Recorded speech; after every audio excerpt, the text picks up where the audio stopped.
Day 5, wisdom. Is it wisdom to make a video after working over 12 hours and no makeup? No. Watch the views. There's going to be a lot of swiping. But for those who do pay attention, I want to talk about 3 scriptures. 1, 1 Kings 3.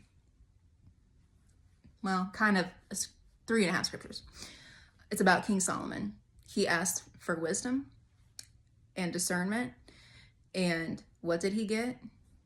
Not only wisdom, riches and honor.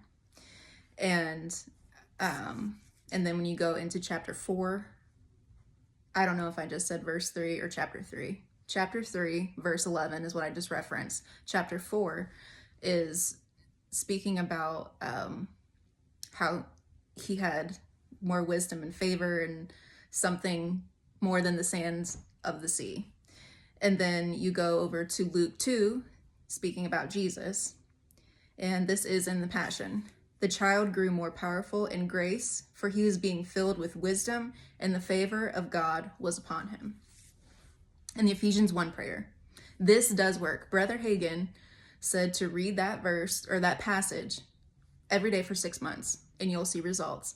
And I did, and I had results. And then I stopped reading it, and I think I got dumber. But I'm going to get back on there. So read it. Read it in different translations. It's easier to read in the King James Version because that's what I think most of us have heard and grew up on. So it's easier to quote. But when you're reading that, I pray that the God will enlighten the eyes of my understanding. And you read through it, and that's talking about wisdom, getting wisdom and understanding. So it makes life so much easier. And I like, because there's like cause and effect when you do this.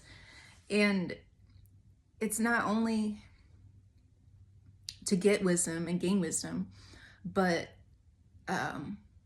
you get favor and honor. You understand your authority in Christ. You understand who you are. And it's so vital in the world that we live in. And I like in the Passion Translation where it says, I pray that you will continually experience the immeasurable greatness of God's power made available to you through faith. Then your life will be an advertisement of this immense power as it works through you. And that's what I want. I want to be a billboard for God's favor and to be like God's favorite, Sarah Cartwright.